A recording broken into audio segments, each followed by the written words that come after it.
Será esta a última sessão da manhã. Sejam bem-vindos de novo.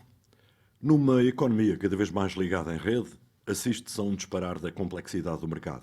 Hoje, organizações e empresas enfrentam desafios sem precedentes na gestão dos seus clientes consumidores.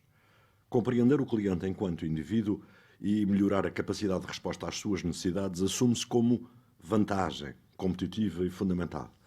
Sendo a diferenciação possível apenas por via do acesso à informação e ao conhecimento, transformando-os em valor, o potencial das redes sociais e das ferramentas analíticas é enorme. Mas será que estão as empresas e as organizações a usar as ferramentas tecnológicas da melhor forma? Como poderão converter dados em conhecimento e passar à ação? Peço a vossa atenção para as moderadoras desta sessão, Inês Lima e Joana Seixas, a quem passo de imediato a palavra. Muito bem, muito bom dia a todos. Cabe-me a mim e à Inês Lima animar este painel constituído por ilustres representantes de empresas ligadas às tecnologias de informação. Eu e a Inês estamos aqui, de alguma forma, para desafiar estes senhores na perspectiva dos representantes do mercado e, supostamente, quem conhece o indivíduo e pôr-vos as questões. Vou apresentar as empresas, não é que precisem de qualquer tipo de apresentação, quer as empresas, quer os seus representantes aqui, mas acho que de alguma forma será mais simpático para enquadrarmos e percebermos como é que cada uma delas se posiciona. Temos já, vou seguir a lógica das cadeiras, ao meu lado António Raposo de Lima, que como sabem é presidente da IBM, com mais de 430 mil colaboradores, em mais de 170 países e cerca de 100 mil parceiros de negócio a nível mundial, a IBM ocupa hoje um lugar de topo no setor das tecnologias de informação, apostando fortemente em soluções integradas para o mercado. A IBM tem vindo a conduzir uma estratégia de permanente adaptação à mudança e de melhoria da produtividade, investindo nos mercados emergentes e em áreas de valor. Através de mais de 70 aquisições nos últimos 10 anos, a IBM reforçou a área de serviços de TI e de consultoria de negócio. Anualmente investe cerca de 6 mil milhões de dólares, ou seja, 6 bilhões de dólares em investigação e desenvolvimento. Logo a seguir, o diretor-geral da SAP, Paulo Carvalho. A SAP é a líder mundial em soluções de software empresarial, apoiando mais de 197 mil clientes em mais de 120 países.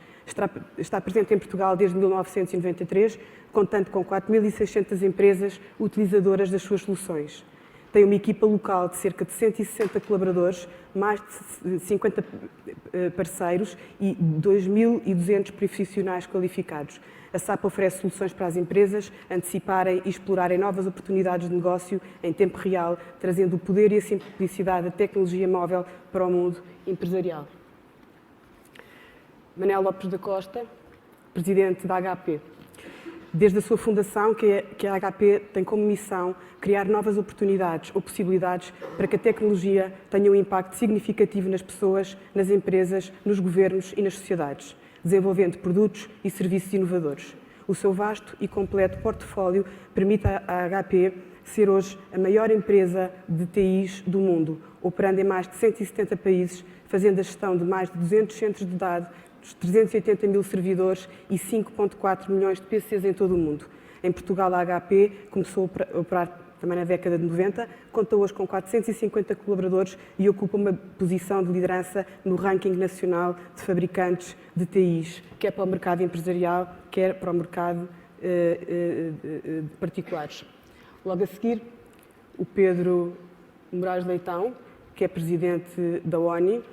Vou fazer uma apresentação mais curtinha, porque o Pedro fez questão de ele próprio explicar melhor a forma como a ONI se posiciona. De qualquer forma, a ONI assume-se como um prestador de serviços integrados de tecnologias de informação e comunicação, focado no segmento empresarial e no setor público. Logo a seguir, Rogério Carapuça, presidente não executivo da Nova Base. A Nova Base é a maior empresa portuguesa de tecnologias de informação, hoje plenamente internacionalizada. Conta já com 1/3 do seu negócio fora de Portugal. É uma das maiores criadoras de emprego no setor. Mesmo em tempo de crise, a Nova Base criou em 2012, em termos líquidos, 250 novos postos de trabalho, sendo que 200 deles são para recém-licenciados. Eu diria que vou lançar agora para a mesa algumas questões que são do conhecimento de todos, não é que sejam novidades, mas será a base de partida para os raciocínios e para as questões que são colocadas a seguir. Nós vivemos, este painel tem a ver com as tecnologias de informação ou as tendências e a forma como o cliente se tornou indivíduo. E quando falamos em tendências, evidentemente temos que falar de tecnologias e temos que falar de informação. A informação que existe hoje em dia é ilimitada, aparentemente caótica, e, portanto, há a necessidade de organizá-la, de estudá-la e de utilizá-la como base de decisão dos gestores. Mas eu acho interessante dizer que vocês estão aqui como presidentes de empresas de tecnologias de informação, mas eu e a Inês, e acho que a audiência também, gostaria imenso de ouvir-vos deste lado, ou seja, são também empresas que têm que olhar para os vossos colaboradores, para os vossos clientes, para os vossos fornecedores, para as vossas pessoas, que é um ponto engraçado. Todas as empresas focaram imenso a questão das pessoas e dos colaboradores. E eu acho que este também é um tema que vai ter um impacto grande do ponto de vista das organizações e será um tema para discutir um bocadinho mais à frente. Mas diria que, em traços gerais, nós temos informação, eventualmente a mais, temos um consumidor que está alterado, porque é um consumidor muito mais informado, muito mais responsável, muito mais consciente, sabe exatamente o que quer e, portanto, quanto é que está disposto a pagar por aquilo que pretende, e alterou-se aqui um bocadinho o equilíbrio de estarem as empresas no centro, primeiro, da satisfação das necessidades, depois da criação das necessidades para que os consumidores consumissem, para estar o indivíduo no centro e serem as empresas a ter que seguir aquilo que pretendem. Além disso, acho interessante também quando nós olhamos hoje em dia para o mercado e esta ideia do cliente como indivíduo, com a sua personalidade que vai deixando ao longo da rede os seus sinais, as suas opiniões, o facto da segmentação, que durante tantos anos ocupou os marketeers, ser um conceito ultrapassado. Estava a tentar pensar um bocadinho sobre o tema e diria que aquilo que nós estamos a atingir um patamar de uma espécie de nano segmentação, que é assim o conceito mais próximo que eu consigo encontrar da especialização total, que para nós hoje parece inatingível, e se calhar no fim deste debate vamos perceber que não é tão inatingível assim. Eu começaria por fazer a primeira pergunta ao António Raposo de Lima e ao Pedro Moraes Leitão, que não deixa de ser um bocadinho provocadora, porque nós chegamos à conclusão hoje em dia que temos muito mais informação do que qualquer indivíduo ou qualquer empresa consegue absorver. Há um excesso de informação. Porquê então as empresas de tecnologias continuarem a desenvolver as próprias tecnologias, as ferramentas, as plataformas para, no fundo, alimentar a construção desta informação? Porque este desenfrear de lançar coisas novas para o mercado, quando chegamos à conclusão, e eu e a Inês somos um exemplo disso, que não conseguimos ainda dominar a informação que existe atualmente para conseguirmos chegar ao indivíduo que há dentro de cada um dos nossos clientes. Muito António. Muito obrigado, acho que é uma excelente pergunta. Muito bom dia a todos. Queria começar por felicitar a APDC, na pessoa do seu presidente santo, Dr. Pedro Norton, por mais esta conferência de sucesso, que já é uma referência no panorama nacional. Agradecer também o convite que nos fizeram, e em particular a mim próprio, para estar aqui presente e dar o meu contributo ao painel. Acho que a pergunta não podia ser mais atual. Nós publicámos recentemente o CEO Study, que é um estudo que fazemos junto de uma amostra significativa de CEOs à escala global. Foram 1.700 CEOs, nos quais participaram 17 portugueses. E justamente uma das preocupações dominantes que resultaram desse estudo é a necessidade de encontrar oportunidades neste mundo hiperconectado. E, em particular, quando os CEOs falam de uma visão de transformação, dão como um dos 3 fatores fundamentais entender o cliente como pessoa, como indivíduo, e utilizar a tecnologia e as oportunidades que a tecnologia dá justamente para tornar possível este desígnio. Para fazer isso, basicamente, o que eles dizem tem que se focar nos clientes, tem que entender os clientes, utilizando os novos mecanismos que estão à sua disposição. 73% destes CEOs hoje estão a fazer investimentos massivos em conseguirem traduzir dados e informação em valor, em antecipação de problemas e em resolução desses mesmos problemas. E, portanto, se o crescimento e as oportunidades vão por aí, eu penso que as empresas devem seguir esse caminho de alguma forma. Isto leva-me à questão concreta que me coloca. Há muitos indicadores impressionantes. Efetivamente, estamos no mundo do Big Data. Nós próprios dizemos que temos um novo recurso natural que está à nossa disposição. Não sei se é do conhecimento de todos, mas em cada 48 horas são gerados um volume de dados equivalente àquilo que o nosso planeta disponibilizou desde o início da humanidade até 2003, em cada 48 horas. Isto tem muito que ver com todos os dispositivos que temos, sensores, com as câmaras, com os telemóveis, com a voz IP, com os dados empresariais, enfim, com toda uma panóplia de informação que pode efetivamente estar disponível. Porquê? Porque temos um mundo que está mais instrumentalizado. Por cada habitante hoje nós temos mais de 1 milhão de pequenos dispositivos que são o tijolo da nossa era digital, os transistores, mas, enfim, essa circunstância não seria a principal, tem custos marginais e permitem, efetivamente, captar informação a partir da qual podemos ou não saber geri-las. E estamos num mundo hiperconectado e um mundo inteligente. E a grande questão é, vale a pena ter este volume assombroso de dados? E a nossa resposta é sim. A resposta é sim, porque os dados hoje em dia podem ser combinados com ferramentas potentes, analíticas, que resultam de investigações recentes no mundo dos algoritmos matemáticos, e esta combinação do Big Data com estas ferramentas analíticas permitem-nos criar aqui uma oportunidade de trazer um novo valor social e económico que se traduz na prática na identificação de ineficiências gritantes que resultam do mundo em que vivemos e encontrar as melhores soluções para, digamos, fazer face a essas mesmas ineficiências.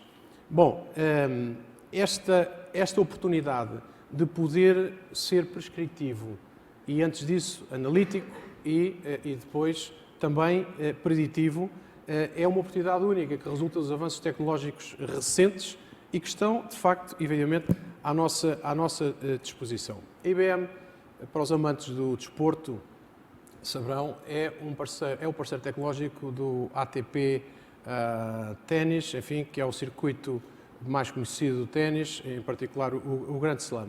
Nós, enfim, disponibilizamos desde há muitos anos um conjunto de informação vastíssima a propósito deste jogo que tem muitas peculiaridades para aqueles que o conhecem e não é preciso praticarem. Este ano nós introduzimos um valor adicional neste processo, que é justamente o de poder analisar cerca de 40 milhões de variáveis que estão disponíveis nesta competição, fundamentalmente no Grand Slam, e esses 40 milhões de variáveis ao longo dos 7 anos e com componentes analíticas permitem que um determinado jogador, num determinado jogo, numa determinadas circunstâncias, consiga entender a priori quais são as 3 características fundamentais que ele tem que ter para poder ter uma probabilidade maior de ganhar esse jogo. Esse novo patamar foi introduzido este ano. Por exemplo, em Roland Garros ganhou o Rafael Nadal, como sabem, que do nosso conhecimento não teve acesso a este novo processo analítico, se quiserem, e na prática o que nós conseguimos detectar foi que a forma como ele jogou a final e os jogos que o levaram à final estavam justamente alinhados com esta informação, com este conhecimento, com este valor preditivo. Portanto, as coisas não acontecem efetivamente por acaso. Agora, pode-se perguntar, e está implícito, e estou a terminar, em relação à sua pergunta, qual é o valor efetivamente para a sociedade, para os cidadãos, para a economia? E aqui temos casos práticos, e só vou dar um, que é justamente a possibilidade dos cidadãos de tirarem partido na prática em situações, por exemplo, de saúde. Nós estamos numa era cognitiva, onde os sistemas, hoje em dia, que estão a aparecer no mercado, nós anunciamos recentemente a nossa joia da coroa, que é o sistema Watson, que não é um sistema programável, é um sistema que aprende com base em linguagem natural, linguagem humana, que tem todas as vicissitudes e as nuances da nossa linguagem humana. É um sistema que virtualmente, enfim, com base em algoritmos potentes, processamentos paralelos, software analítico, virtualmente e literalmente está a aprender medicina. Está a aprender medicina com médicos. Está a poder incluir dentro das suas capacidades analíticas informação médica relacionada com patologia, com casos clínicos, com casos práticos, e está hoje já nos hospitais, não a substituir médicos, mas a ajudar médicos a fazerem diagnósticos em poucos segundos, com base em perguntas que são lançadas neste tipo de patologia, o que é que pode estar por trás, qual é o tipo de tratamento. E, portanto, está-se a abrir uma nova era, qual é o valor mais importante que o cidadão pode ter, se não a saúde, e daí pode pensar quais são as oportunidades que estão à nossa disposição. Portanto, para concluir, é uma nova era, está aqui, é uma oportunidade de negócio, é uma oportunidade de trazer valor novo, económico e social, e por isso cabe, enfim, a todos nós entender, aplicar e desenvolver estas novas oportunidades. Muito bem. Pedro Moraes Leitão? Ouve-se bem? Ouve. Bom, eu fiz aqui o desafio à Joana e à Inês que me deixassem fazer a introdução, porque não é normal a ONI estar um operador de telecomunicações estar neste painel e a ONI especificamente está neste painel. Agradeço à PDC ter-me convidado para o painel porque enquadra bem o posicionamento que a ONI pretende ter para o futuro. E porquê? Por 3 razões. A ONI está já desde há uns tempos, desde 2007, com um grande enfoque no segmento empresarial. Vendeu em 2007 o negócio residencial que tinha à Sonaicom e desde aí tem-se focado exclusivamente no segmento empresarial. A ONI tem neste momento cerca de 1000 clientes, não mais do que isso. E é esse o objetivo, é esse o seu objetivo, é continuar enfocada no segmento empresarial e servir as necessidades desse segmento. E neste momento acreditamos que essas necessidades são fundamentalmente competitividade em custos e inovação com contenção de custos. São essas, em Portugal, as grandes prioridades das empresas. Há uma segunda razão para estarmos aqui. Bom, portanto, isto, se quiserem, o enfoque empresarial da ONI, creio que se enquadra com todos os outros membros do painel, talvez com exceção da HP, que tem uma componente importante de negócio residencial também, embora está aqui também pela sua presença no negócio empresarial. Segunda razão, a ONI tem como objetivo para o futuro servir estas empresas, servir as empresas e os seus clientes com uma oferta integrada de tecnologia e telecomunicações. Não telecomunicações puras, a combinação, a integração da tecnologia com as telecomunicações. Acreditamos, tal como os outros operadores de telecomunicações, que a cloud, os serviços através da cloud, da nuvem, vão ser um elemento crescentemente importante da atividade do setor e, portanto, é essa a nossa aposta estratégica, é o crescimento na oferta integrada dos dois setores. E, portanto, a ONI, estando posicionada exclusivamente para o segmento empresarial, não pode estar aqui a jogar um jogo que seja puro de telecomunicações. Tem que jogar o jogo combinado das telecomunicações e da tecnologia. Portanto, daí estarmos aqui, sermos o único operador de telecomunicações num painel de, essencialmente, de fabricantes, de programadores, de operadores de desenvolvimento, etc., mas operadores de tecnologia. No terceiro e último lugar, a ONI, dentro dos operadores de telecomunicações, está posicionada neste momento mais como um investidor em competências, em qualificação, do que em ativos. A aposta, e particularmente por contraste com os outros operadores, com a ONI, com os 3 operadores que são detentores de licenças móveis, a nossa aposta é muito mais em qualificarmos as pessoas, em qualificarmos as nossas competências, do que em investirmos pesadamente em ativos. Se quiserem, enfim, a gíria internacional das telecomunicações, somos um operador asset light. Isto quer dizer que somos leves nos ativos, somos, obviamente, mais leves que os outros também do ponto de vista de receitas. A conjugação entre uma coisa e outra é que é a questão crítica para os acionistas.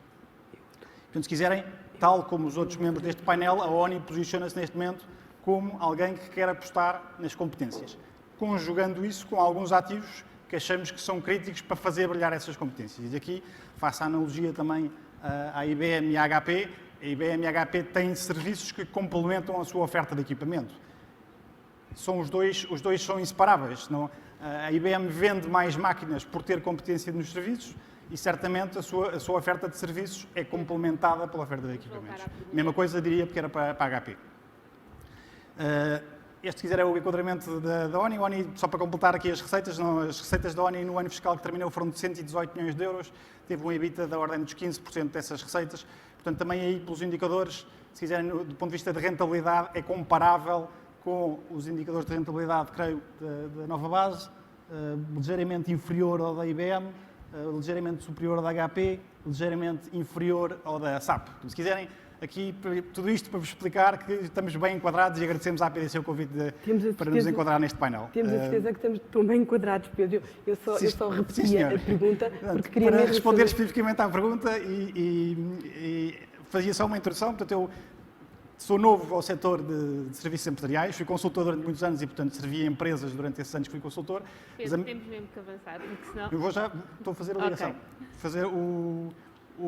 Ao ser consultor, trabalhava para empresas. Quando passei para dentro do negócio empresarial, trabalhei essencialmente no negócio B2C. Trabalhei para servir indivíduos.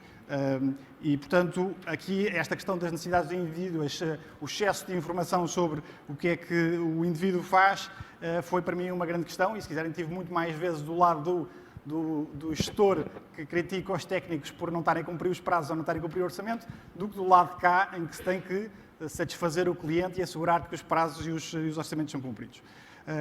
Portanto, se quiserem, foco dentro da pergunta que foi feita, foco mais no aspecto positivo. Aqui está dado muito enfoque no lado negativo, não é?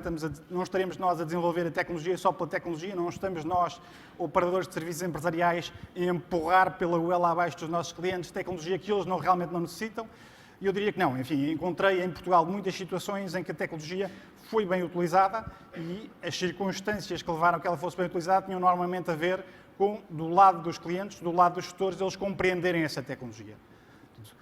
Já fui muitas vezes um mau cliente de tecnologia e senti na pele as repercussões, o custo de perceber mal a tecnologia que estou a comprar. Vi muitas situações, quer agora como vendedor, quer comprador, em que, percebendo bem a tecnologia que estou a comprar, em desafiando o meu fornecedor, o meu parceiro, para fazer o melhor possível dessa tecnologia, em que não há limite para o que a tecnologia nos pode trazer. Não há limite para o que a tecnologia nos pode beneficiar como clientes. E, portanto, o desafio que faço para os clientes que estejam aqui, os da ONI atuais e os prospectivos, é que percebam bem o que estão a comprar, e isso não quer dizer exclusivamente fazer concursos públicos. O fazer o concurso público tende a ser uma solução parece uma panaceia para agora vamos saber tudo, porque todos eles vão esticar até ao seu limite, todos os fornecedores vão aqui apresentar propostas que revelam realmente o que sabem e o que são. Isso não é verdade. O concurso público é muito fácil contornar um concurso público, é muito fácil, no mundo da tecnologia, tornar o mundo ainda mais opaco, tornar a oferta ainda mais incompreensível quando se aborda através de um concurso público. Portanto, é esse o conselho, é esse o desafio. Não querem ter tecnologia só por tecnologia. Desafio os clientes, percebam bem o que estão a comprar, percebam bem o que querem. Muito obrigada. Rogério, se calhar perguntava-lhe assim, como é que pensa que vai se tornar este processo, as fases? Porque, no fundo, nós hoje sabemos muito bem o que é que aspiramos enquanto endgame, não é? Vamos tratar os nossos clientes enquanto indivíduos e, portanto, vamos à nanosegmentação, vamos ter imensa informação e vamos conseguir acionar em campanhas quase one-to-one. Mas estamos muito longe disso, a maioria das empresas estará ainda muito longe disso. Em termos tecnológicos, como é que perspectiva a evolução da tecnologia e por que fase é que as empresas irão passar até atingirem esse estágio?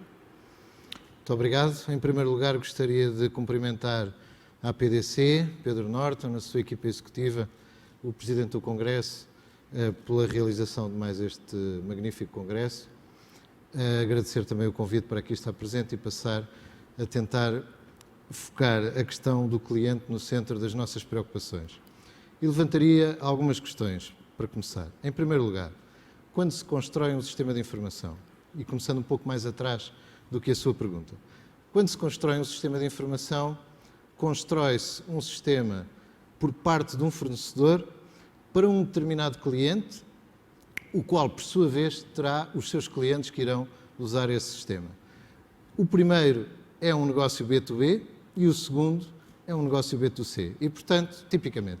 E, portanto, nós estamos a construir sistemas, numa empresa, por exemplo, como a Nova Base, para os clientes dos nossos clientes usarem. Ora, acontece quando se faz um caderno de encargos, quando se faz, no caso público, quando se faz uma especificação para a construção de um sistema, muitas vezes as necessidades reais do cliente, do nosso cliente, não são às vezes tidas em suficiente cuidado. E essa é a primeira preocupação que eu aqui deixo, ou seja, é necessário muitas vezes entender bem como é que as pessoas no fim da linha vão usar esse sistema, vão usar essa tecnologia para a conseguirmos fazer bem. É por isso que a Nova Base hoje em dia tem um lema que é querer transformar a vida dos seus clientes numa vida mais simples e mais feliz, é porque temos utilizado as metodologias ligadas ao Design Thinking para construir novos sistemas, e isso é trazer as valências do mundo da antropologia para a construção dos sistemas de informação, ou seja, é ir ver mesmo no terreno, empatizar com esses tais clientes, essas tais pessoas que vão utilizar os sistemas, para perceber como é que eles usam aquela tecnologia, como é que eles fazem o seu trabalho, como é que essa tecnologia se pode adaptar melhor ao seu trabalho, para que depois o sistema seja construído de forma melhor para eles e, portanto, também para o fornecedor deles, que é normalmente o nosso cliente. Em segundo lugar, levantaria um outro conjunto de questões, que são as questões de nível ético e deontológico, ou seja, os tais grandes dados, a grande quantidade de dados que uma determinada organização possui, não são propriedade dessa organização, não são um recurso natural que essa organização pode usar a seu belo prazer. São propriedade das pessoas que a emprestaram a essa organização para que essa organização lhe possa, em troca, prestar um determinado serviço. E, portanto, essa organização não pode abusar da confiança desses clientes para usar essa informação e explorá-la a seu belo prazer da forma que entender. Terá, naturalmente, se a quiser explorar, que pedir autorização aos seus clientes para o poder fazer e terá que guardá-la com segurança, com rigor e dentro do estrito mandato que os clientes lhe deram para a poder usar.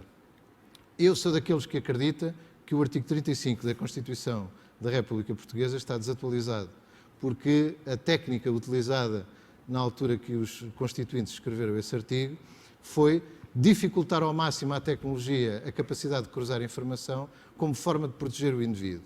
Ora, isso não funciona como sabemos hoje.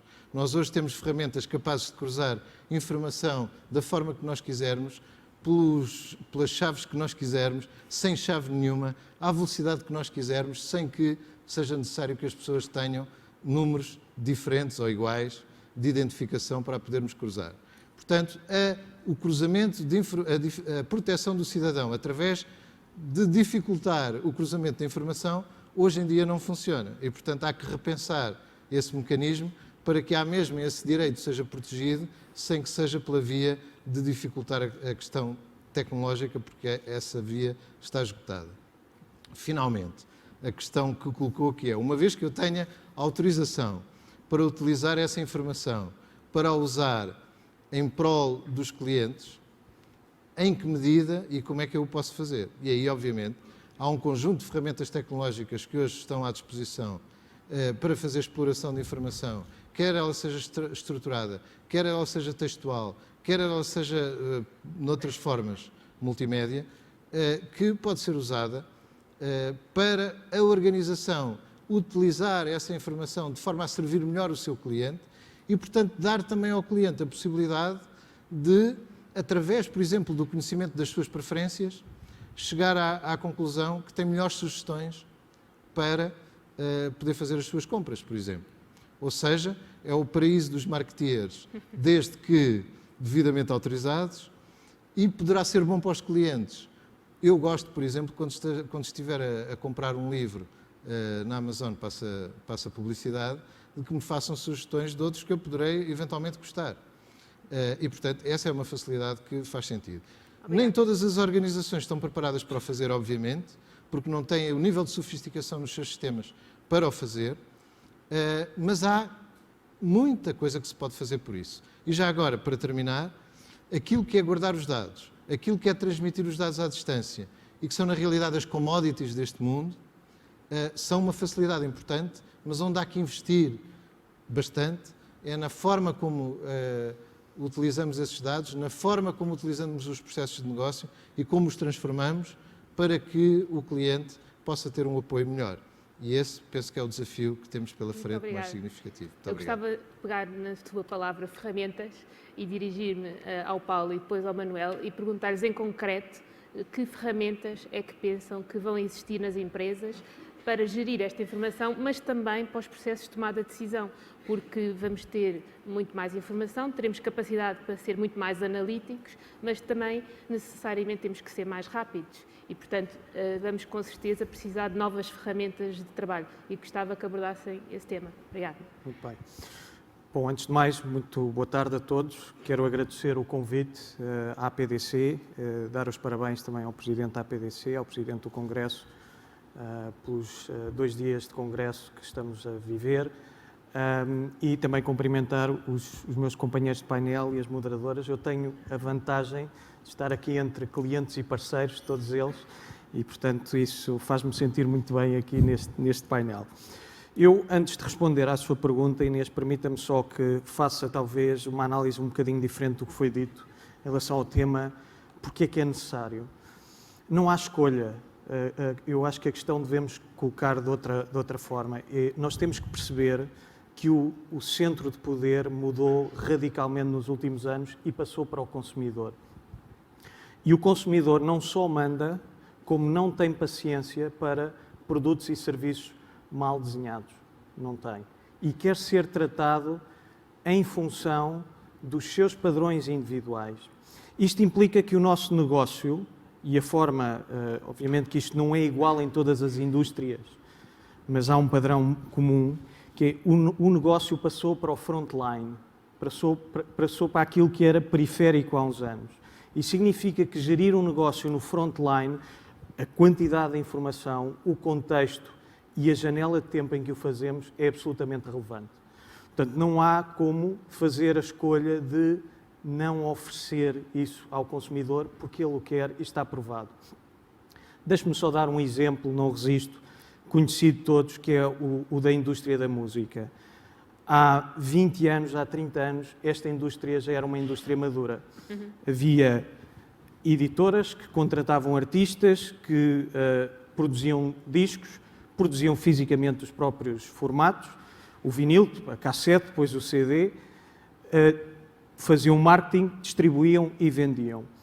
O que é que acontecia para o consumidor? Tinha uma única forma de adquirir este produto, indo a uma loja de discos, e normalmente aconteciam uma de duas coisas. Ou íamos à procura de algo que tinha sucesso e quando chegávamos podia estar esgotado, ou tínhamos gostos mais ou menos raros e era difícil de encontrar aquilo que queríamos. Em 10 anos aconteceu uma mudança drástica, por um lado nos formatos, com o aparecimento do MP3 e depois de outras sofisticações, que basicamente é muito simples, passou-se a tratar em linguagem técnica o raw data, ou seja, a informação no seu estado bruto, e a conseguir comprimi-la e oferecer isso de uma forma muito mais fácil e a um custo economicamente viável. Por outro lado, as cadeias de distribuição, e certamente todos nós nos lembramos do que aconteceu em 99, quando apareceu a Napster, e a reação da indústria foi: temos uma crise, porque de facto havia um problema, obviamente, de propriedade intelectual sério, mas houve uma empresa que olhou como uma oportunidade, que foi a Apple. A Apple em 2001 lançou o primeiro iPod e em 2003 lançou o iTunes, que ao final do primeiro ano vendeu por 99 cêntimos 70 milhões de músicas. Portanto, não houve, se calhar, dos players tradicionais, a visão que este novo player teve e hoje em dia, já agora, vende 20 bi só nestas plataformas. Portanto, o meu paradigma é: não há escolha porque o consumidor manda. Agora, isto implica um novo desafio para os sistemas. Um desafio a 2 níveis. Por um lado, conseguir tratar volumes de informação exponenciais e que crescem todos os dias, consegui-lo tratar numa janela de tempo que cada vez mais é tempo real e economicamente viável. E eu acho que a tecnologia tem evoluído drasticamente e está-nos a ajudar a conseguir fazer algumas destas coisas. Uma das grandes mudanças é o tratamento de informação em memória, ou seja, um dos problemas que o IT tinha era, no processo de análise de informação, era necessário guardar a informação em armazenamento e havia delays, havia latências que muitas vezes eram incompatíveis com este tratamento. O tempo real já existe há muito tempo. Basta nós pensarmos no Google, que já nos esquecemos de não ter, não é? É tempo real, ou é quase tempo real. A questão é que essa tecnologia estava ao alcance de poucos, estava ao alcance de uma Google, não estava ao alcance da maioria das nossas empresas. E hoje em dia pode estar, porquê? Porque o custo da memória física baixou drasticamente. Este é só um exemplo de coisas que estão a acontecer no mercado e que, de facto, nos colocam desafios que são possíveis de endereçar. Ou seja, a tecnologia existe hoje em dia a um custo que é economicamente viável e os benefícios da aplicação dessa tecnologia são reais. Ou seja, hoje em dia, já foram dados aqui alguns exemplos, o exemplo da saúde, acho que é um exemplo muito feliz. Outro exemplo que podemos considerar é toda a diferença, por exemplo, no retalho da relação com o cliente final. Hoje em dia existem a capacidade de fazer precision retailing, ou seja, significa criar uma campanha individual para alguém que entra num supermercado e poder receber num dispositivo móvel uma campanha adequada ao seu padrão de consumo, mas também que tenha em conta toda a cadeia de valor do próprio retailer, ou seja, o que é que está em estoque, o que é que tem mais margem, ao fim e ao cabo, compor uma oferta feita à medida. E isto é possível porque há tecnologia para fazê-lo numa janela de tempo curta, tempo real e economicamente viável. Ferramentas. Olá, bom dia. Bom, eu vou-me tornar repetitivo ao felicitar a PDC por este congresso, o Sr. Presidente do Congresso, mas também gostava de dar uma palavra de apreço à diretora executiva, doutora Ana Neves, e a toda a sua equipa, para a qual peço uma salva de palmas por este congresso fantástico.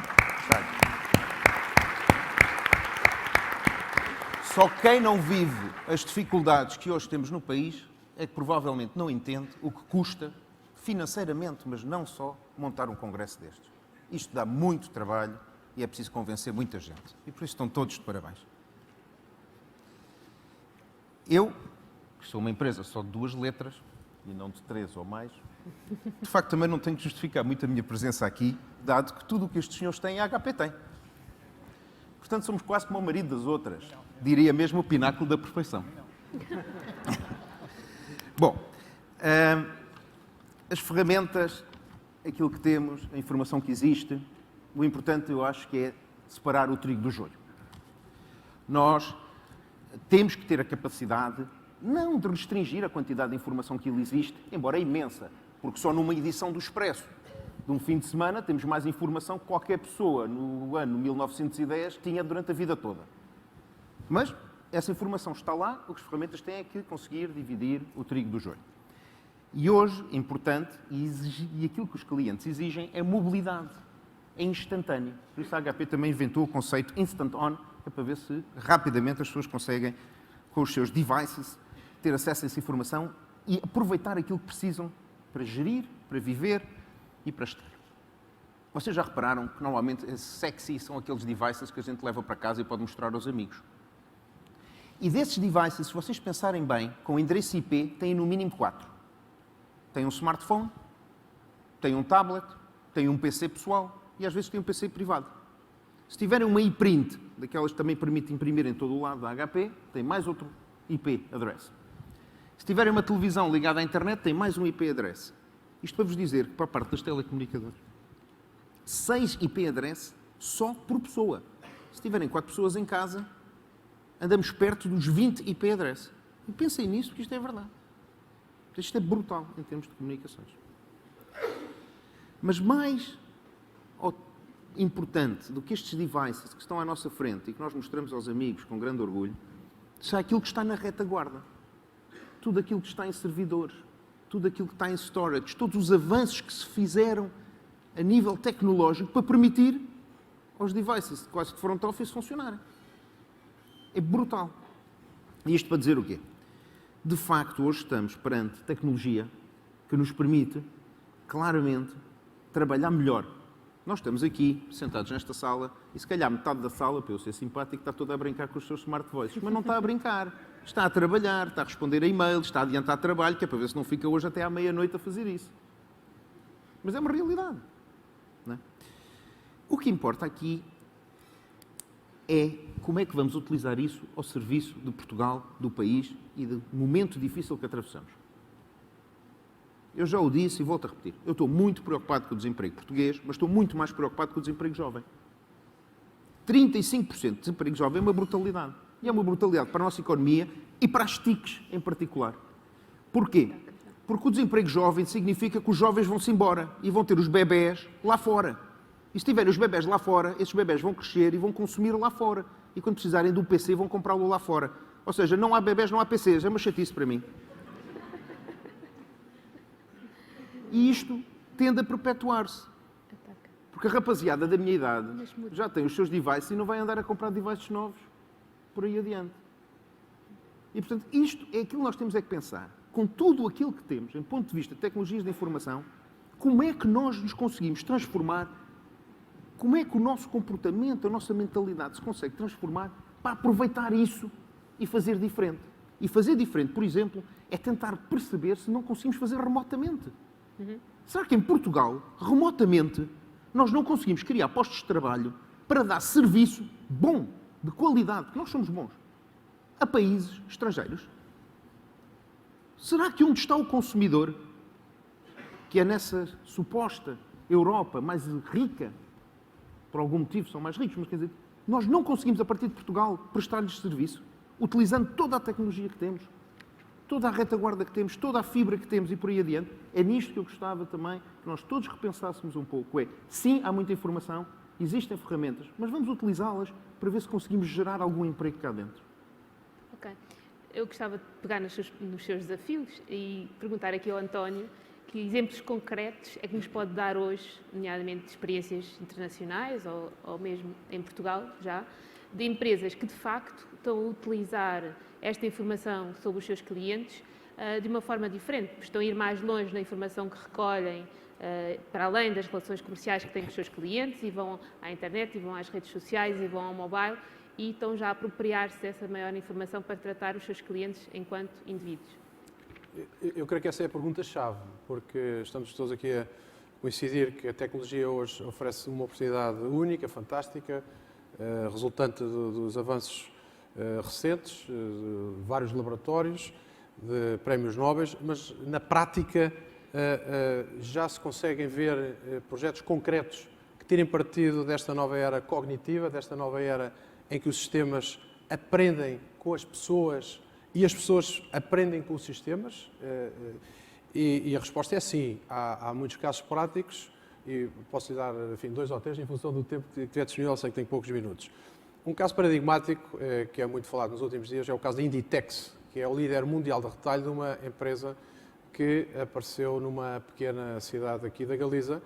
Enfim, nós temos uma parceria com esta líder global das tecnologias, neste caso do retalho, e o tema que talvez me chamasse mais a atenção não tem que ver apenas com a circunstância de mais de metade do seu volume de negócios neste momento estar baseado nas vendas online, mas sobretudo na capacidade que eles têm já hoje de poder antecipar seasons, quer dizer gostos, ideias de consumidores. E uma ferramenta potente que eles estão a usar é justamente a da rede social. Chama-nos muito a atenção a circunstância de se ter feito uma análise a propósito das redes sociais, de entender até que ponto é que nestes últimos anos, e mais particularmente nos últimos meses da crise, as senhoras, e há aqui muitas senhoras na audiência, utilizam saltos mais altos ou menos altos. É uma questão que aparentemente não tem importância nenhuma, eu diria que é até caricata. Pois para esta empresa não é caricata, porque justamente a conclusão... Já todos entendemos. Justamente a conclusão a que se chegou é que nestas épocas de crise utilizam saltos, não sei se quer adivinhar, ou se querem adivinhar, usa saltos mais altos ou mais baixos? Não sei, Eu faria aqui uma pergunta, se eu não fizeram esta pergunta, detectaram nas redes sociais saltos mais baixos. Que é uma coisa Acha que se percebe? Acho que sim, Mas não mais eu até. já pensei, já falei com a minha mulher, já falei inclusivamente com muitas pessoas amigas e não consigo ter uma ideia clara. Mas não importa aquilo que eu penso, aquilo que a empresa pensa é que tem um padrão que não era perceptível e, em função disso, ajustou toda a sua cadeia de valor, de fornecedores, etc. Portanto, é um caso, eu penso que é um caso, eu diria, caricato até, mas que resulta da utilização daquela combinação que eu vos falava, combinação virtuosa do Big Data, do tal recurso natural, com as soluções analíticas, que depois se traduzem em algoritmos potentes e, finalmente, em software. Em software, como sabem, a IBM nos últimos anos tem feito aquisições muito importantes de empresas de software, 70 empresas nos últimos 10 anos. Temos vindo a acrescentar valor indiscutível à IBM, às empresas, às soluções, e este é um caso paradigmático. No mundo das cidades do futuro, porque importa a todos nós percebermos que, desde logo, em cada semana cerca de 1 milhão de cidadãos deslocam-se para as cidades, há perspectivas de pressões urbanísticas muito fortes. Em 2050, 70% da população mundial viverá nas cidades e hoje em dia há um conjunto de ineficiências, aquilo que eu dizia no início, que se consegue identificar. As cidades já hoje são responsáveis por ineficiências gritantes no domínio, por exemplo, da energia elétrica.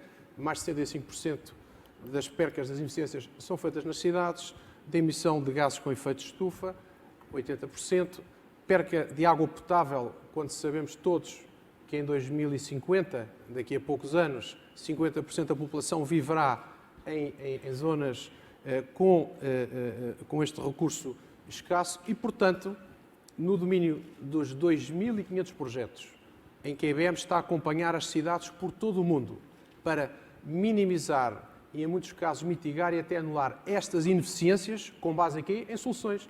Em soluções que tornem mais viáveis os sistemas de transportes, tornem mais viáveis os sistemas elétricos, em que o próprio consumidor, que somos todos nós, podemos ser também parte do elo da cadeia de produção, em que é possível também reduzir drasticamente e controlar as percas de água potável. Enfim, há um conjunto de soluções fantásticas. Poderia apenas dar uma referência nestas 2.500 cidades. Algumas delas colocam os tais sensores inteligentes praticamente em cada esquina da cidade, em todos os mecanismos dos grids, dos contadores elétricos, dos automóveis, dos telemóveis, das estradas, dos portos, enfim, e a partir daí consegue-se fazer uma monitorização, uma antecipação dos tais problemas e desenvolver as soluções práticas. Uma cidade pequena no Texas é bandeira nesse domínio, 250 mil pessoas, Corpus Christi, no estado de Texas, insisto, e eles têm um conjunto de medições práticas em que conseguem perceber como é que nestes domínios que eu lhe falei destas ineficiências eles conseguiram efetivamente anular. O caso de Portugal, temos exemplos também excelentes. A banca, toda a gente sabe, em Portugal é um exemplo de ponta na aplicação de tecnologias de informação. Não posso estar aqui a referir agora nomes de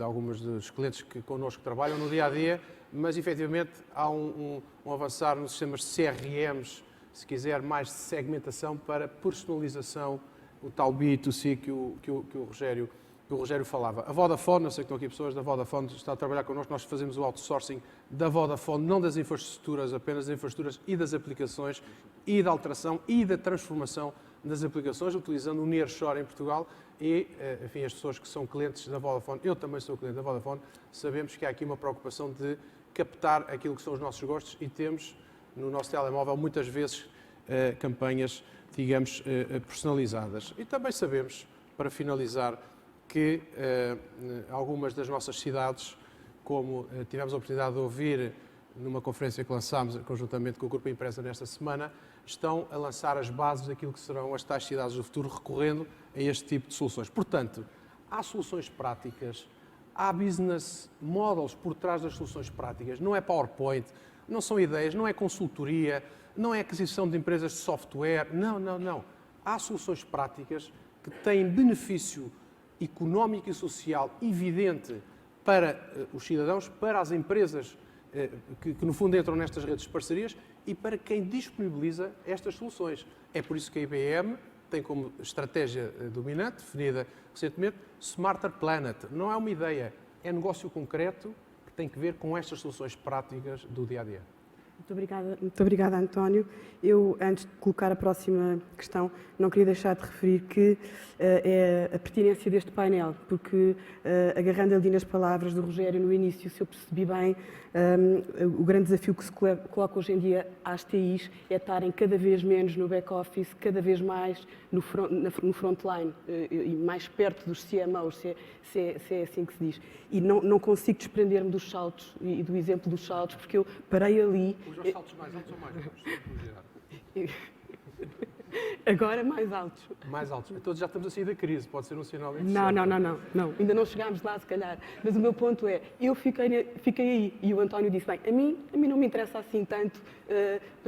É engraçado como continuam a estar as tecnologias de informação ou vão estando ainda muito ligadas às ferramentas que vão dar e ainda não completamente no frontline, onde nós estamos a criar soluções. E foi o primeiro ponto levantado pelo Rogério que eu achei extremamente importante e engraçado, porque isto vai bater completamente na forma como nós temos que nos reequacionar enquanto colaboradores, mas bem, enquanto gestores. Mas a pergunta que eu tinha agora para fazer e que é mais terra a terra e outra vez mais na expectativa que nos respondam a coisas concretas e reais, e esta pergunta eu vou fazê-la ao Manel e ao Pedro, é como é que as empresas que não são desenvolvidas tecnologicamente ou tão desenvolvidas tecnologicamente, e se nós pensarmos que grande parte do tecido empresarial português não está tão desenvolvido tecnologicamente e não segue tão de perto estes temas que aqui nos debatemos, que aqui estamos a debater, como é que acha que estas empresas vão poder gerir a sua relação, que hoje em dia sabemos que não é só comercial, com este cliente que é indivíduo também? Portanto, não vamos falar nas grandes empresas, que têm dispositivos, ferramentas, conhecimento, parceiros que lhe permitem chegar cada vez mais ao indivíduo, mas no mercado que é assim constituído, como é que podem posicionar-se e quais é que vocês diriam e quais é que seriam os vossos conselhos ou a vossa visão sobre a forma como vão ter que enfrentar estes indivíduos que são os novos consumidores? Manel. Isto é uma pergunta que tem uma importância vital face ao tecido empresarial português. Nós sabemos a percentagem altíssima de PMEs que existe em Portugal. Mais de 90%. Portanto, já nem é altíssima. Quase que o tecido empresarial português são PMEs, não em volume de negócios, mas em número de empresas. Aquilo que aconteceu aos particulares, e se nós fechássemos os olhos e nos reportássemos há 25 anos atrás, e a maioria de nós é capaz de o fazer, não havia internet, ou aquilo que havia na faculdade. Havia, lembro-me eu, nas faculdades de engenharia e no INESC, mas não havia internet para as pessoas poderem usar como usam hoje. E aquilo que aconteceu aos particulares foi que, de repente, abriu-se um mar de oportunidades em termos de informação. E nós hoje usamos essa informação. As PMEs não tiveram essa opção ainda.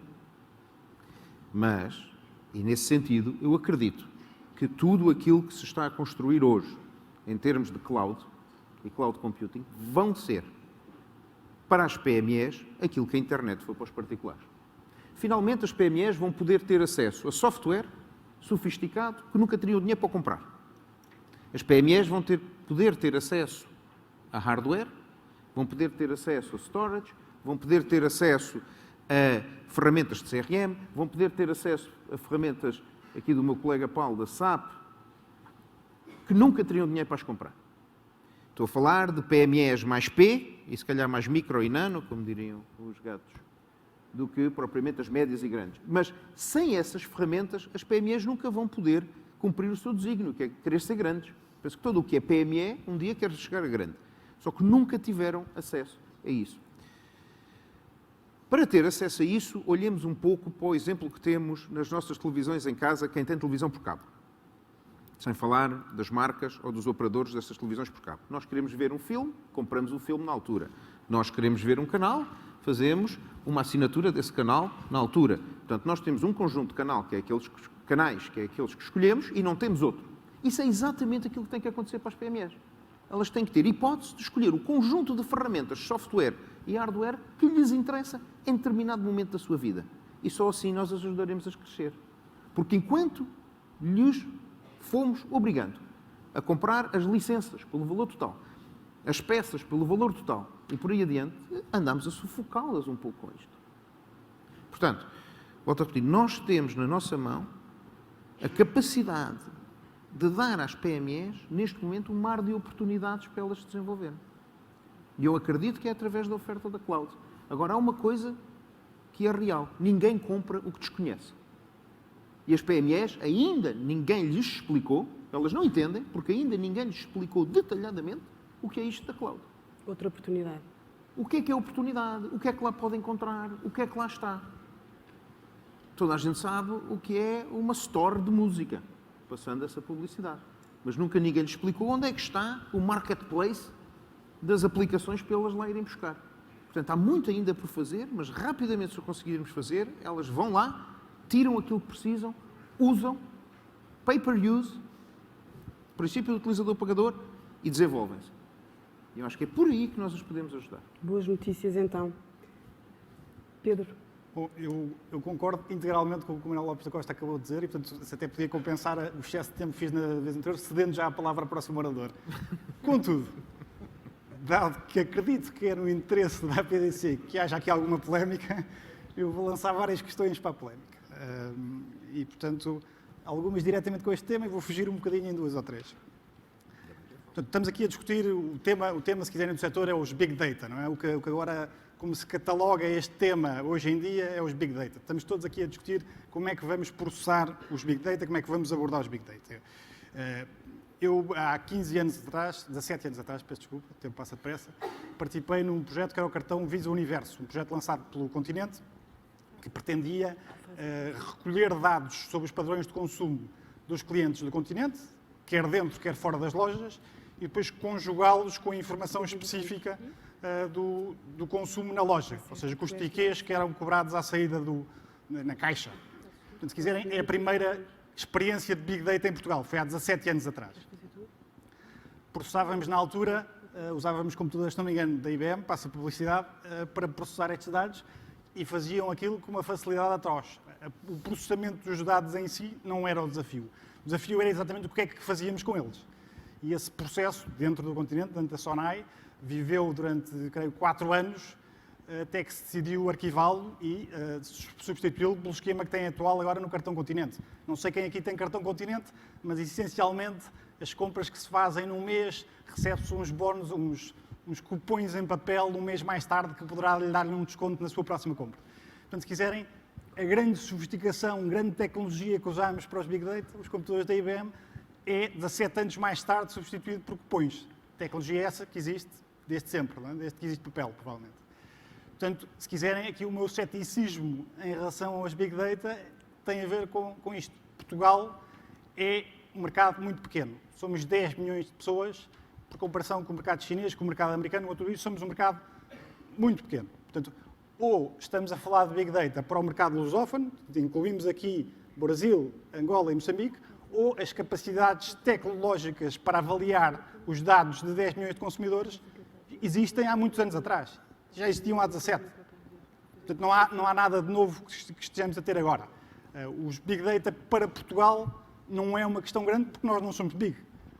Os computadores que existem a estrutura, a grid de computadores que existe dentro da Google e dentro do Facebook trituram a informação para 10 milhões de consumidores em segundos. Toda. Os nossos saltos altos, os nossos cores dos olhos, o nosso consumo de ontem, o que dissemos, o que escrevemos, esses 10 milhões são triturados instantaneamente. Não é um problema. Portanto, se quiserem, é este o desafio. Eu acho que os Big Data, estou de acordo que é mais um desafio, não para as grandes empresas, mas para as pequenas e médias empresas. E para as pequenas e médias empresas, acho que aqui a questão é, as pequenas e médias empresas não vão ter acesso aos Big Data, à fonte dos Big Data, nativamente. Eles não conseguem, tal como o Continente, nas suas caixas, gerar suficiente informação para poder avaliar corretamente os seus clientes. E, portanto, vão ter que gerá-las fora. Vão ter que gerá-la no consumo do Facebook, vão ter que gerá-la através do consumo da Google, vão ter que gerá-la através do consumo em telemóveis, vão ter que gerá-la através do consumo em redes, vão ter que gerá-la através de um mediador. Não vão gerar diretamente. Não vai ser, as PMEs não vão ter acesso aos dados diretamente, vão fazê-los através de um mediador. Quem será esse mediador é aquilo que nós estamos todos aqui a discutir. O mediador vai ser o Google, o mediador vai ser o Facebook, o mediador vai ser a empresa, o mediador vai ser a Media Capital, o mediador vai ser a Nova Base. Quem vai ser o mediador? Quem vai pegar nos Big Data em Portugal e entregá-los e pô-los ao uso da pequena e média empresa e, até se quiserem, do consumidor final. E a minha tese nesse capítulo é: vai ter que surgir em Portugal um novo perfil de operador para poder desempenhar esse papel de mediador. Se não surgir, vai ser esmagado pelos mediadores a nível global. Obrigada, Pedro. Vamos ter que passar à próxima pergunta. É só para gerar polémica. E agarrando na palavra desafio, eu perguntaria agora ao Rogério e ao Paulo quais é que são os grandes desafios que se colocam àquelas empresas que já dominam a informação, que já analisam, que já são capazes de decidir sobre ela quase em tempo real. Quais são os grandes desafios que estas empresas que já conseguiram chegar ao indivíduo têm agora pela frente? Bom, eu começo por fazer uma declaração de interesses. Interessa-me muito mais aquilo que se passa acima do salto alto do que propriamente o sapato propriamente dito. Isto para dizer que a infraestrutura a gente já pode dar por garantida. Existem as clouds, as cláudias, toda essa infraestrutura, os PCs, que eu também espero que caiam nos incentivos do Manel e não dos HPs do outro mundo, os servidores, existe isso tudo. Mas o que de facto é crítico e o que de facto diferencia não é nada disso. O que é crítico e o que diferencia é o conhecimento do negócio e é o colocar o conhecimento do negócio e a transformação dos processos de negócio ao serviço do cliente. E é por isso que existem as empresas como a Nova Base. Já fiz a minha declaração. De forma que eu estou de acordo que a gente tem a infraestrutura que é preciso, isso é a parte da commodity. Vamos discutir como é que a gente transforma os processos de negócio, quer no back-office, quer no front-office. Eu não gosto da palavra frontline porque há um remédio para as pulgas dos cães que tem o mesmo nome. E, portanto, quer no back-office, quer no front-office, nós podemos transformar as nossas organizações para as pôr ao serviço, de facto, dos clientes. E não concordo com o Pedro, já que ele lançou aqui a polémica, tinha que ser para isto, porque a questão do Big Data não se pode ver em termos de número de milhões de utilizadores. Há clientes que, tendo informação muito complexa e precisando para aquele processo de negócio explícito, de a conseguir saber em poucos segundos, transforma aquele problema de facto num problema de Big Data, embora os milhões não sejam muitos. É alguns milhões com a complexidade necessária e com um intervalo de tempo muito curto para o calcular que transformam esse problema num problema da natureza do que estamos aqui a falar. E, portanto, a mensagem desta intervenção, mensagem política, como se costuma dizer, é, de facto, nós precisamos desses instrumentos. O passo seguinte para as organizações que já têm essa informação é naturalmente sabê-lo usar melhor. Porque nunca a gente poderá dizer que já sabemos usar bem toda a informação que temos, e porque o cliente quererá sempre coisas mais sofisticadas e coisas melhores com essa informação. Portanto, vamos lá olhar para a parte que está acima dos saltos altos, ver o que eles precisam, ver como é que a gente consegue satisfazer esses requisitos e usar a tecnologia que já existe com outros processos de negócio para satisfazer essas necessidades. Chegamos à conclusão que, na verdade, são precisos saltos baixos. Pois. Se usarmos bem a data disponível. Ou seja, os saltos não interessam. Exatamente. Paulo.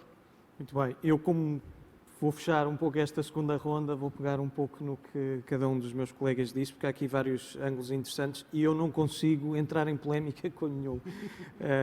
No que tem a ver com os exemplos, eu gostava de dar um exemplo um pouco diferente, mas que é um pouco paradigmático daquilo que se pode fazer. Nós assinámos um acordo recente com uma instituição chamada Molecular Health e o que estamos a fazer é ajudar esta instituição a fazer análise individual, tratamentos individuais para o tratamento de doenças oncológicas. Como sabem, neste tipo de tratamentos não existe um remédio, não existe um genérico e, portanto, a capacidade de perceber exatamente qual é a mutação genética individual é a diferença entre fazer um tratamento que é específico, que é eficaz a um determinado indivíduo, a um custo muito mais baixo. Portanto, e nós estamos a fazer isso analisando informação muito complexa e estamos a consegui-la fazer a uma fração do custo que teria com tecnologias tradicionais. Fazemos com uma tecnologia que temos de análise de dados em memória, chamada HANA, e que realmente consegue trazer esse benefício.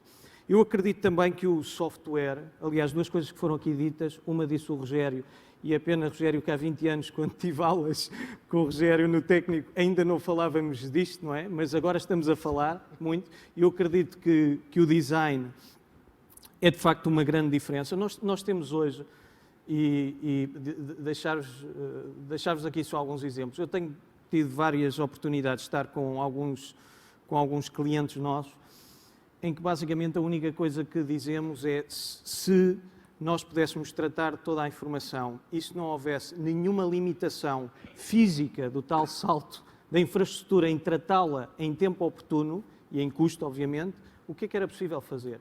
Um pouco o paradigma, se eu pudesse ir de Lisboa ao Rio de Janeiro em 2 minutos, como é que seria o meu dia hoje? Isso significa que o design é muito importante e o software também é muito importante. Nós estamos claramente a viver uma era em que estamos a transformar átomos em bits. Não é? Se nós vimos, já não usamos agenda, o telefone fixo desapareceu, as mailboxes desapareceram, portanto, e isto é um paradigma muito importante. Sobre a criação de riqueza no país, eu não posso estar mais de acordo e, para não falar em causa própria, eu não vou falar do exemplo da SAP, que é conhecido, mas deixem-me-vos dizer, nós, a semana passada, anunciámos com a Portugal Telecom uma parceria em que a Portugal Telecom vai providenciar, a partir de Portugal, serviços sobre a cloud, em Big Data e em analítica do mais avançado que há, e é o segundo operador no mundo a fazê-lo connosco. E vai servir diferentes geografias, África, Brasil, Europa. Mais um dos programas que temos é a disponibilização, no caso do software, sem custo, a startups, a developers que o queiram fazer. Nós tivemos o privilégio também de poder já certificar algumas startups portuguesas e iniciar esses processos no sentido de equipar, porque acreditamos que as ideias e o desenvolvimento de tecnologia vai-se fazer de outra forma. Quer dizer, por muita importância que tenham as IBMs, as HPs, as SAPs, vamos viver noutro paradigma e temos que saber viver neste contexto. A McKinsey chama a isto o extra prize, não é? A capacidade de podermos encontrar nos parceiros que estão à nossa volta outras competências que se tornam elos do nosso negócio.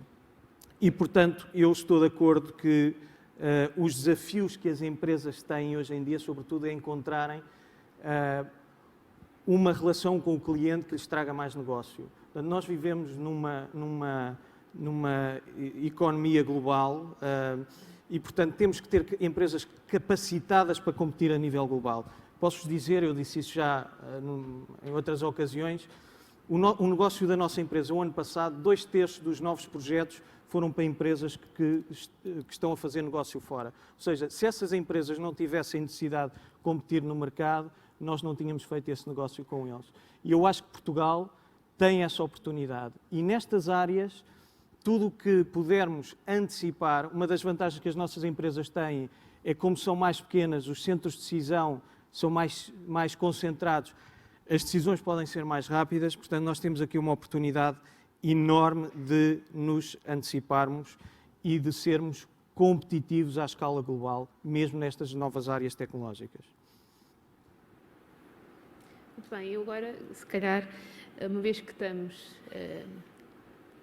já cumprimos grande parte aqui do nosso tempo, acho que mudava um pouco a agulha e dirigia-me a vocês, enquanto líderes das vossas organizações, e tentar que vocês perspectivem como é que estão a ver as organizações dos vossos clientes. Já falámos aqui da nova forma de ver IT, do impacto que vai ter no marketing, e a minha pergunta é se as organizações vão só ter impacto no marketing e no IT, ou será que esta mudança de paradigma, que esta evolução tecnológica vai ser muito mais abrangente nos modelos organizativos e na forma de trabalhar nas empresas? E se calhar fazia esta pergunta primeiro ao Paulo. Muito bem. Bom, eu acho que nós vivemos em alguns desafios. Pegando um pouco numa ideia anterior que eu vos dava sobre esta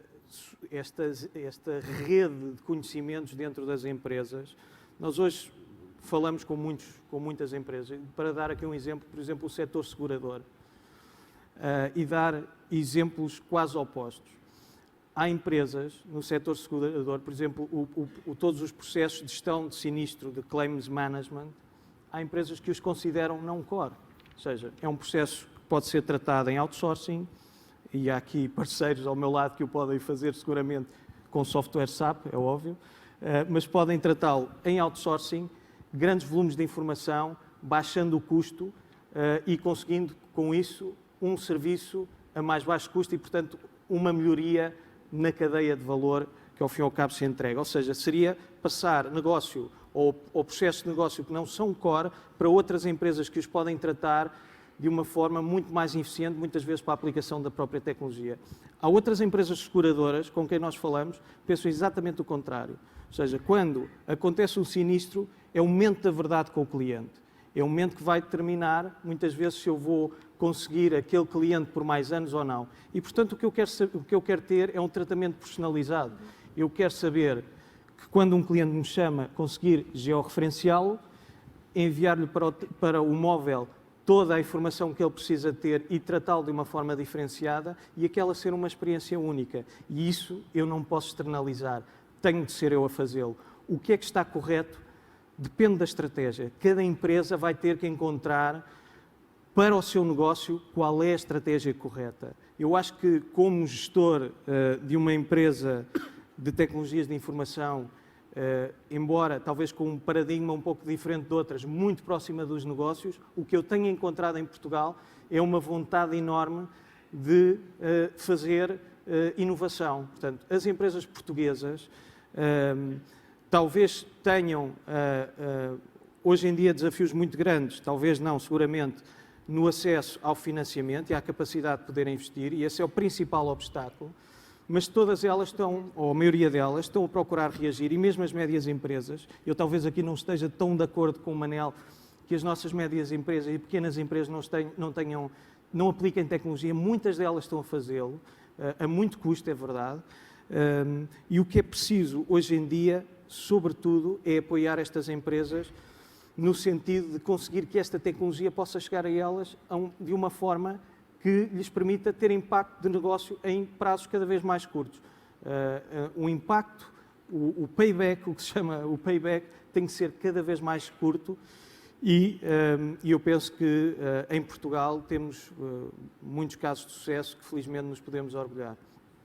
António, se calhar gostava de ter esta perspectiva de modelos organizativos de um ponto de vista da IBM, uma multinacional.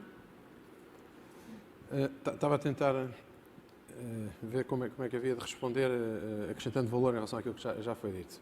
E vão basear em estudos. Eu acho que a primeira coisa que temos que fazer para avançar com alguma ideia é entender a realidade, ouvir e depois analisar e tomar alguma iniciativa. A propósito da questão que levantava também no âmbito do IT e do diretor de marketing.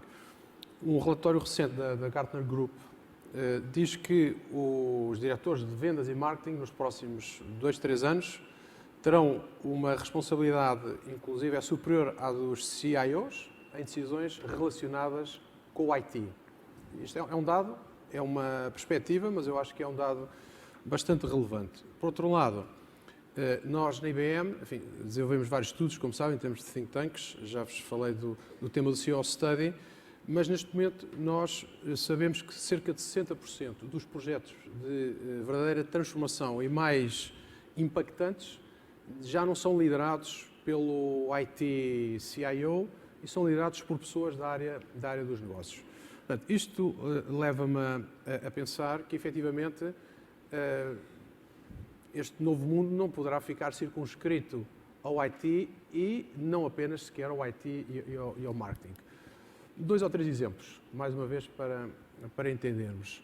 Um exemplo que para mim é paradigmático é o da Prefeitura do Rio de Janeiro, onde foi possível que o prefeito, que é o líder do negócio integrado, tivesse, com base numa necessidade premente, que teve que ver com as circunstâncias daquelas publicidades enormes no Rio de Janeiro e com a morfologia da própria cidade, sentiu necessidade, ele, de encontrar um mecanismo que pudesse, com uma antecipação razoável, prever aquela ocorrência num determinado quilómetro quadrado da cidade. Portanto, com base nisso, ele lançou esse desafio à IBM, trabalha ele diretamente, como se fosse aqui o nosso Presidente da Câmara de Lisboa, com os laboratórios da IBM, ele que lidera o diálogo com o laboratório da IBM, e neste momento ele tem uma solução, que de resto foi aqui apresentada esta semana, uma solução em que é capaz, com 48 horas de antecedência, num dia de sol, prever que vai ter uma publicidade com aquela intensidade, que vai ter aquela implicação naquele quilómetro quadrado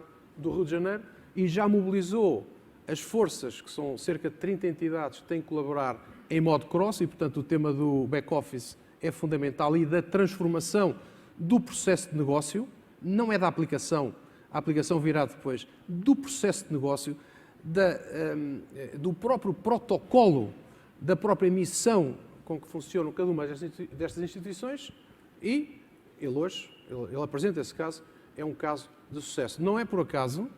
O que é que isto tem a ver com o valor económico e social, para além do evidente que já todos perceberam? Não é por acaso que o Rio de Janeiro consegue ganhar a cidades muito competitivas no mundo a realização de um Mundial de Futebol, a realização de uns Jogos Olímpicos. Não é por acaso. O tema da segurança foi absolutamente vital nesta decisão que traz investimento externo para o Rio de Janeiro, e neste caso para um país como o Brasil. Um outro caso, e estou a terminar, que para mim é muito interessante também, e vem, neste caso, do Brasil. O Brasil, como sabem, também está na moda neste tipo de soluções e de aplicação, e tem que ver com a terceira maior empresa brasileira do retalho, que eu desconhecia, enfim, tive a oportunidade de me cruzar com a referência, e que é uma Magazine Luiza, não sei se algum dos presentes conhece, mas basicamente é uma empresa média, a terceira maior, como eu disse, baseia o seu negócio na internet e na aplicação que é capaz de retirar daí, mas fundamentalmente a utilização das redes sociais, a capacidade que eles tiveram de pegar em 20 mil dos seus clientes, que podem formar a sua própria loja, pode ser a loja Pedro Norton Limitada, e é a partir do Pedro Norton Limitada que os clientes finais, devido às influências, vão acabar por comprar os produtos, tendo uma comissão. Eles aumentaram 50% o volume de vendas nestes 20 mil sites, por comparação com o seu site principal. Portanto, há um mar de oportunidades, não há dúvida. Para concluir, há casos práticos, haja vontade e liderança para, adaptando às nossas circunstâncias, criar e desenvolver projetos concretos que possam trazer valor económico e social. Antes de fecharmos então aqui o painel, gostava de dar, se calhar, um minuto ao Manuel, ao Pedro e ao Rogério para abordarem o tema dos modelos organizativos e do impacto que esta mudança de tratamento da informação pode ter para além das áreas do IT e do marketing. Mas peço-vos, de facto, o poder de síntese. Um minuto para os três ou um minuto para minuto para cada um? Estamos com sorte. Uma coisa tão importante. Bom, muito rapidamente. Aquele tempo em que se vendia tecnologia por tecnologia, como se vendiam aquelas fantásticas fábricas de fazer bolos, ou se vendiam automóveis, isso já passou. Portanto, do ponto de vista organizativo, nós temos que nos organizar para perceber o negócio dos nossos clientes e para claramente entregar soluções. Já nem é propor soluções, é entregar soluções. Valor acrescentado, entregar soluções. Perceber e entregar soluções. E isso é a grande mudança que tem que ser feita também neste domínio das tecnologias de informação. Os clientes querem soluções e soluções que lhes permitam diminuir os seus custos, crescer, enfrentar os desafios que vão por vir. Só um pequeno à parte. Eu agradecia aos mídia que não referissem esta questão do calçado, a sua forma e tal, que andou para aqui a discutir-se. Porque senão eu amanhã, que sou parte e responsável por uma multinacional, vou ter o meu Diversity Officer e o meu Brand and Reputational Risk Officer ao telefone durante 3 horas só para explicar esta coisa dos saltos. Portanto, acabou a conversa dos saltos. Tá. Eu não tenho esses problemas. Eu percebi, por isso é que falas disso.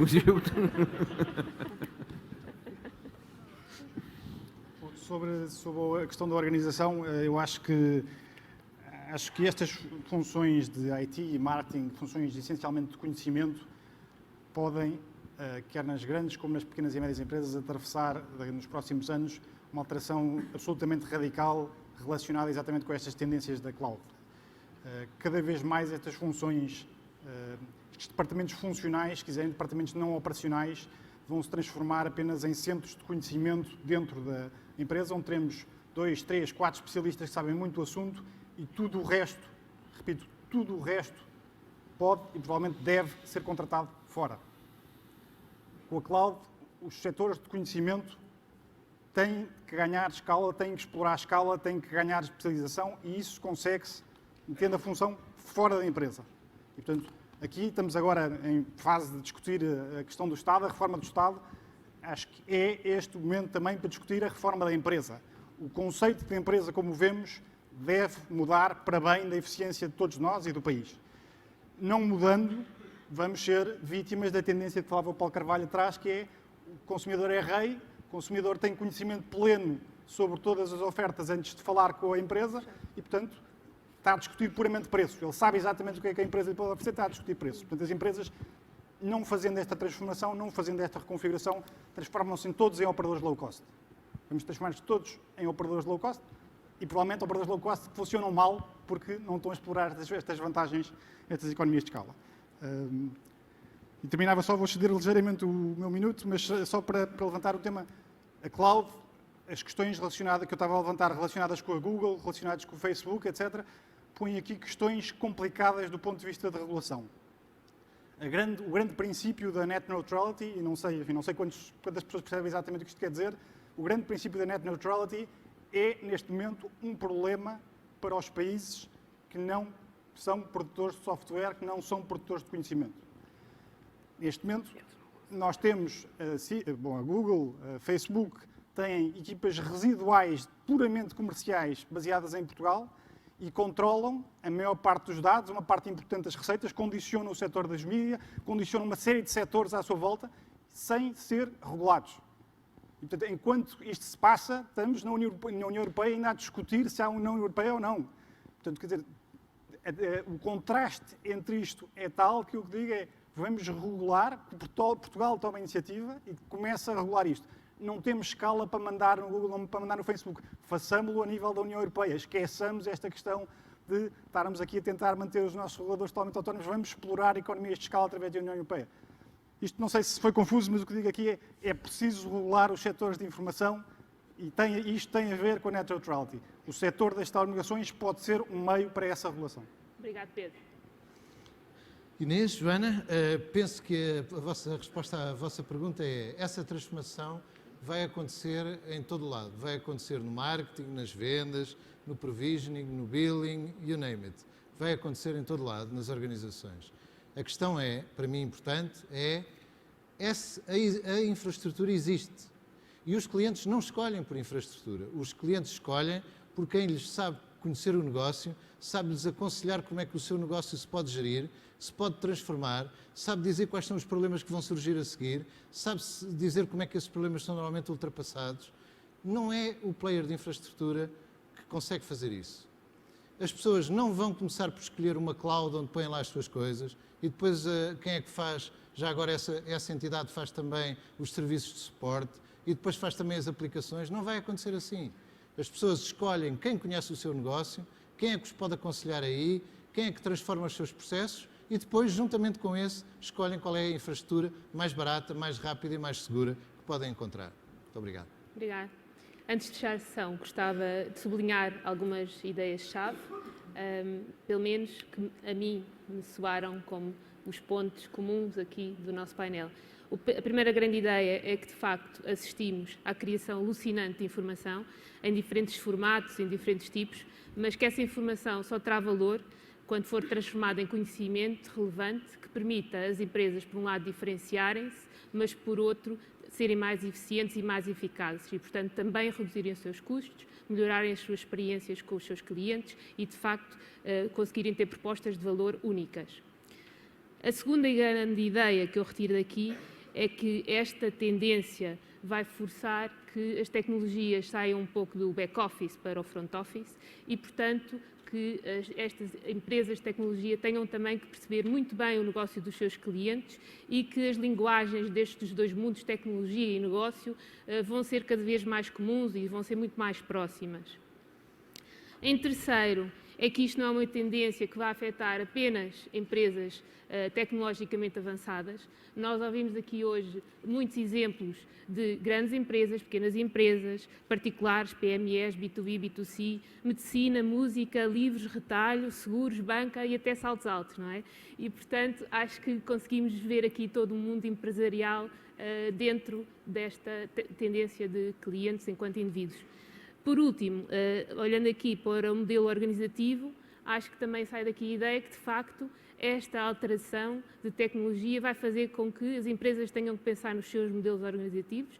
Eu diria mesmo que os estilos de liderança provavelmente vão evoluir, as próprias funções dos diferentes colaboradores provavelmente também vão evoluir, e eu arriscaria mesmo dizer, embora não tenha sido aqui abordado, que vamos ter organizações menos complexas, mais achatadas, mais simples, em que, de facto, os colaboradores sejam indivíduos mais completos, mais ricos e também com mais poder de decisão.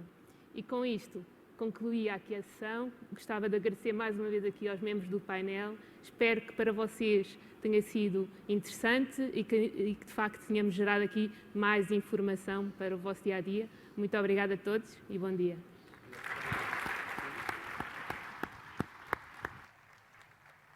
Muito obrigado também. É agora tempo para uma pausa mais alargada. Convidamos os senhores congressistas para o almoço do pavilhão 5 e lembramos que vamos recomeçar os nossos trabalhos aqui às 14h30. Então, até já.